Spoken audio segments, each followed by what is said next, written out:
올해 나이 52살 김광규 씨의 하루는 외줄타기처럼 아슬아슬합니다. 한 가정의 가장인 김 씨에게 무슨 일이 있는 걸까? 지금으로부터 19년 전, 김 씨는 한 건설 회사의 정직원이었습니다. 갑자기 생활이 어려워지면서 급하게 제2금융권의 한 회사에서 원금 90만 원을 연이자 30%로 빌렸습니다. 제1금융권에서도 이미 대출을 받긴 했지만 이 정도는 감당할 수 있다고 판단했습니다. 90만 원 정도면 제 급여의 한 절반 정도밖에 안 됐기 때문에 부담 없이 갚을 수 있을 거라 생각을 해서 이제 마이너스. 하지만 2달 뒤 직장을 잃은 김 씨. 그때부터 대출금과 이자 상환이 미뤄졌고 급기야 신용 불량자가 됐습니다. 이제 실직 여파고 돈이 많이 필요하게 됐고 취업도 원활하게 되질 않았었고 그로부터 한 1년 반 후에는 제가 생각할 수 없는 그 성상을 초월한 이자가 붙어 있던 상태라 감당이 안 돼서 방치해두고 포기를 했었죠. 대인 기피증과 우울증까지 시달렸던 김 씨. 지난 2015년 신용 불량자로 살아온 10여 년의 세월을 정리하고자 용기를 냈습니다. 정부에 신용 회복을 신청했고 원금과 이자가 더해진 6천여만 원 가운데 4분의 3을 탕감받아 지난 3월 모든 빚을 정리한 겁니다. 여기서 포기하면 제 인생 포기하는 거랑 같은 거라고 생각을 했어요. 그래서 이제는 새롭게 제가 깨끗해졌으니까 나도 이제 남들과 어깨를 견주면서 이제 사회생활을 할 수 있겠다라고 생각을 했는데 기쁨도 잠시. 19년 전 제2금융권에서 빌린 90만 원 때문에 김 씨는 신용불량자가 될 위기에 처했습니다. 도대체 어떤 일이 있었던 걸까? 유통기한처럼 채권에도 소멸시효란 것이 있습니다.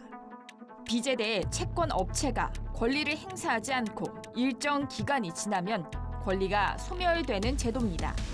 보통 금융회사 대출채권의 소멸시효는 연체 시작일로부터 5년. 금융회사가 채권의 소멸시효가 넘어가도록 채권을 회수하지 못하면 이른바 죽은 채권으로 분류해야 하지만 법망의 허술함 속에 대부분의 업체들이 5에서 10% 가격에 이를 다른 업체에 되팔고 있고 김 씨도 바로 그런 경우였습니다. 대출 채권을 헐값에 사들인 한 대부업체가 정부의 신용회복 프로그램 참여를 거부하고 직접 회수를 선택했는데 이 사실이 충분히 설명되지 않았고 몇 년이 흘러 김 씨에게 들이닥쳤던 겁니다.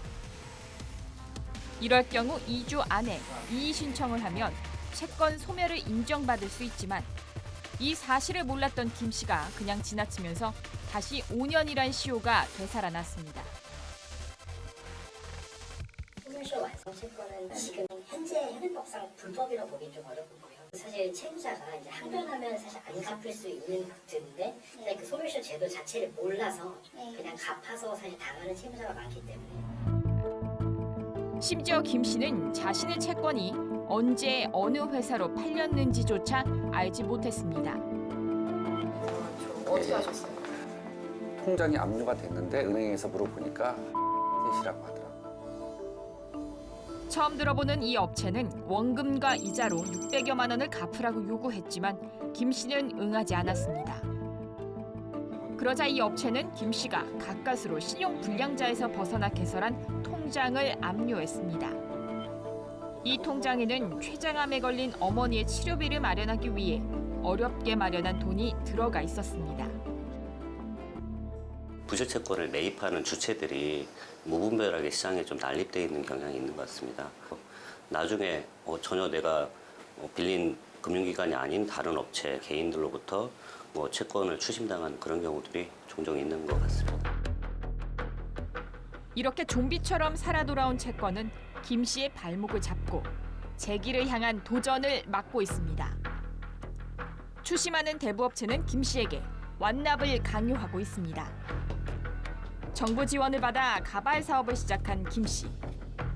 기술 특허까지 받았지만 언제 채권자에게 빼앗길지 모른다는 불안감이 커져만 갑니다. 굉장한 큰 스트레스로 제가 그 신용 회복을 했다고 하는 데에서 의미를 찾을 수가 없는 거죠. 전혀. 그 상태와 동일해졌다고 하는 거죠. 또 이런 현상이 오니까 절망인 거죠. 죽은 채권의 무자비한 빚독촉은 시한부 인생을 사는 사람에게도 예외가 아닙니다. 지난달 한 대학병원에서 말기암 선고를 받은 62살 신모 씨. 신 씨에게 주어진 남은 생을 정리하기에도 부족한 3개월이지만 그는 지금 오로지 10여 년 전 빌렸던 돈에 대한 걱정뿐입니다. 자식한테까지는 안 내려갔으면 좋을 텐데 모르겠습니다. 제가 몸이 나서 갚을 능력이 된다면 좋은데 제가 만약에 죽으면 자식한테 넘어간다는 거 남들은 재산을 뭐 물려주고 간다든지 그런 거 나는 없지. 물려주고 제일 크게 결혼했고 어느 정도 자리 잡은 상태라면 걱정을 안 하는데 아직 결혼도 안 했고 제일 슬픔이 그것이 다른 거 없습니다. 신 씨는 지난 2004년 한 카드 회사로부터 1,000만 원을 빌렸습니다. 사업 실패로 빚을 갚지 못하고 신용 불량자까지 되며 신 씨의 사정은 더욱 악화돼 갔습니다.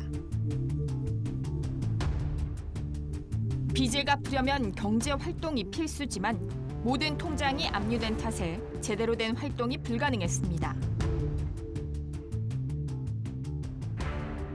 문제가 많습니다. 왜 그러냐 그러면요. 거래하는 특정 통장을 압류하면 되는데요. 이건 그냥 은행에 대해서 모든 통장에 대해서 무차별적으로 압류를 합니다.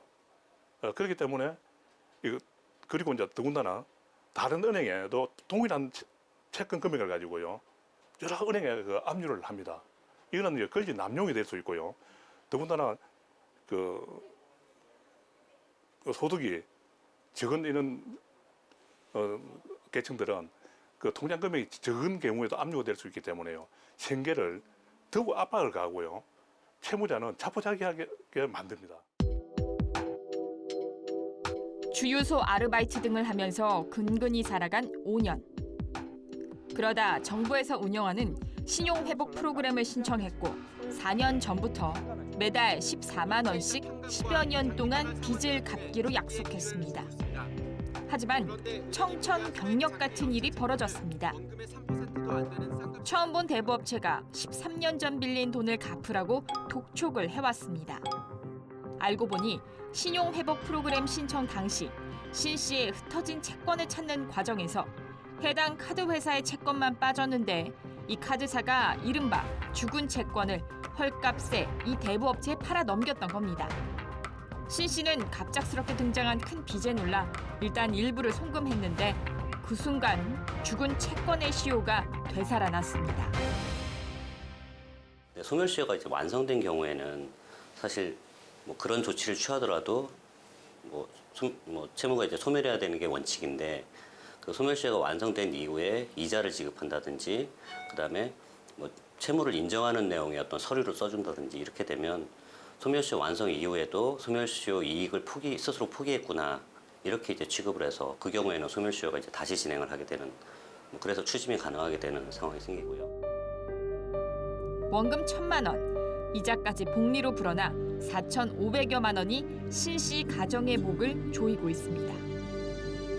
희망이 좀 생겼던 것 같아요. 내가 이렇게 해서 몇 년만 더 갚으면 내 새끼들한테 최소한 내려가지는 않겠다 이렇게 생각을 했는데 느닷없이 카드에서 이렇게 날라와가지고 그럼 어떻게 하냐 그것도 갚자 그 힘들으면서 이제 그렇게 해서 갚아 나가고 있는데 이제 몸이 이렇게 된 거예요. 그러니까 처음에는 이제 부정을 하죠. 그리고 병원에서 이제 자꾸 이제 포기하지 말고 치료를 해라 했는데 정말 애들 생각하면 평생 해준 거 한 개도 없고 진짜 용돈 한 번을 제대로 못 줘보고 저는 벌어서 먹고 살기 바빴고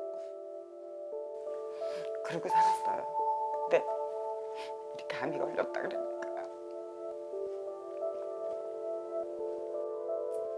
제 남편은 돈 못 갚으면 그게 우리 애들한테 내려갈까 봐.